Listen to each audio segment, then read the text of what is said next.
As we prepare for this year's hurricane season, we're also continuing to recover from last year's devastating storms. For 4 days, Debbie slowly spun across the region, dumping up to 20 inches of inland rain. With only one way for all that water to get to the ocean, it would have to follow the rivers.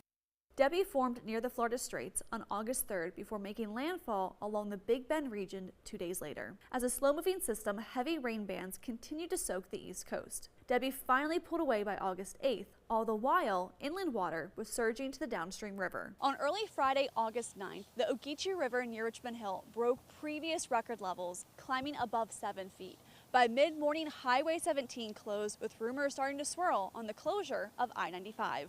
By Friday evening, neighborhoods were completely flooded. Cars and trucks struggled to drive through water, and at this point, the only way through was by boat or kayak. By now, everyone had one question: when would the water stop rising?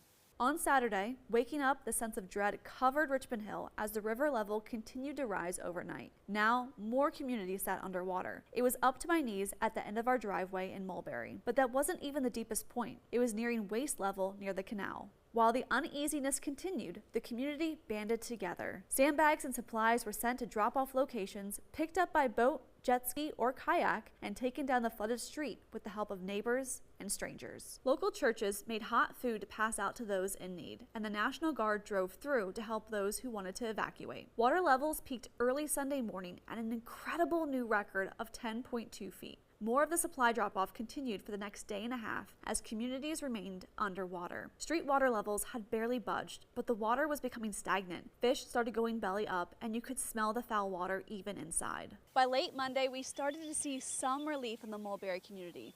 Waking up on Tuesday, you could see a difference. The water level dropped off, and you could even see dry spots on the street. Chaos continued across Richmond Hill as it took about 2 weeks for Highway 17 to be reopened. But at the end of all the rising water, it strengthened our community, especially when it was just neighbor helping neighbor.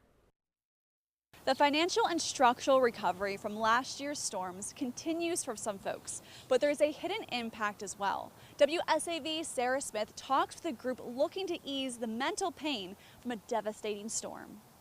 It's still a process. We're still trying to put everything back together, but we're getting there. Almost 1 year after Tropical Storm Debbie moved through coastal Georgia, Richmond Hill and Bryan County residents are still working to get their homes back to the way they were before. The flooding was devastating. If you lived on O'Hara Drive, for example, you weren't going anywhere unless you had a boat, canoe, or kayak, or you knew someone who could take you out of the neighborhood on one. 4 days before we could finally walk back here. Chris Wilson estimates he spent $35,000 in repairs, the water reaching several feet inside his home in White Oak Village. We had fish actually inside the house, had to have sheetrock cut out, entire flooring ripped out, furniture thrown away. To this day, one of the hardest hit places, Rushing Street, has little signs of life. Shortly after Debbie, we were standing right here on this very street beside piles and piles of furniture and personal belongings, items so special to these people, set aside right here on the edge of their yards to be thrown away. It's something else. I wouldn't wish it on nobody. But, you know, when times get hard, you've got two choices. You can either fold or you can knuckle up. And thankfully, everybody in this community knuckled up. And they helped each other too. Timothy O'Keefe was thankful the water only reached his garage, but he felt a need to help others who were living a much different reality. I would walk in my house and the power's on, but then my neighbors across the street, you know, they're ankle deep in water in their house. I have a 12-foot kayak. Thank God I was able to shuttle sandbags to people to try to help block their houses or get them and their pets and stuff out at first, and then it got worse, and then so you were really having to wait or use that to get through. They say the bond they have with their neighbors will remain for years to come. Everybody sort of trauma bonded, I guess you could say, and it's just brought all the whole neighborhoods and all the community together just so much more than what we were before. Sarah Smith, WSAV News 3, on your side. It was inland counties of the coastal empire that were hit hard by storms last fall, many still recovering from their impacts to this day. WSAV's Eden Hodges talked with emergency officials working to prepare folks ahead of this year's hurricane season. Residents across Bullitt County might find after last year's storms that their yards or neighborhoods flood now, where they didn't before. That's what we expect in our new normal to be since the dams are not in place. Unfortunately, the flood zones or inundation areas have changed because of the dams. Last year's unprecedented storms were a little more than the county's land could handle. Emergency Director Corey Kemp tells me the county has a list of 6 busted dams and counting that are causing a shift in floodwater direction. Where the water is going, it's going to find this easiest route.